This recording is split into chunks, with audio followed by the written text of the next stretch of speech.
शाहरुख खान एटली की नई फिल्म में भी जलवा दिखाएंगे। थलापति विजय भी मरकजी किरदार निभाने को तैयार। एटली को डंकी का भी है इंतजार। तफसीलात जानते हैं इस वीडियो में।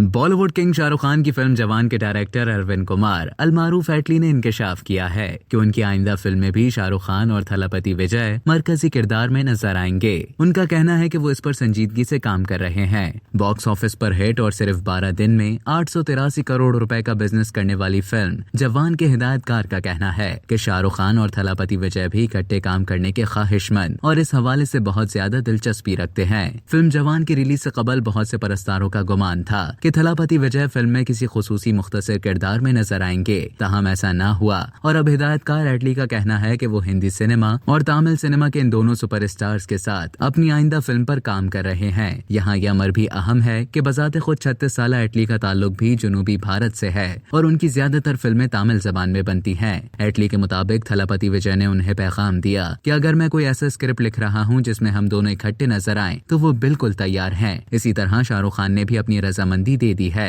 फिल्म साज एटली किंग खान के साथ अपनी फिल्म जवान की कामयाबी के बाद उनके बड़े मद्दाह भी बन गए हैं और वो भी करोड़ों मद्दाहों की तरह शाहरुख खान की नई फिल्म डंकी का बेसब्री से इंतजार कर रहे हैं। फिल्म साज राजकुमार हिरानी की ये फिल्म डंकी रवां बरस क्रिसमस के मौके पर नुमाइश के लिए पेश की जाएगी, जिसमें शाहरुख खान मरकजी किरदार में नजर आएंगे। एक इंटरव्यू के दौरान फिल्म साज एटली ने डंकी का जिक्र करते हुए कहा कि वो ये फिल्म सबसे बड़े पर्दे पर देखेंगे। उन्होंने कहा कि मैं इस फिल्म के लिए बहुत ही पुरजोश हूँ और इस फिल्म को बहुत बड़े पर्दे पर देखने का मंसूबा बना रहा हूँ। उन्होंने ये भी कहा कि फिल्म साज राजकुमार हिरानी फिल्म जवान के सेट पर उनके पास आए थे और उन्होंने फिल्म की मिक्सिंग के दौरान बनाई गई पहली रील भी देखी। एटली ने मजीद कहा कि मुझे हिरानी सर से प्यार है और इसी वजह से उनकी फिल्म डंकी का बेचैनी से इंतजार कर रहा हूँ। अब तक के लिए इतना ही। मजीद खबरों और न्यूज अपडेट्स के लिए डेली जंग के यूट्यूब चैनल को सब्सक्राइब करें और फेसबुक के पेज को लाइक करना ना भूलें।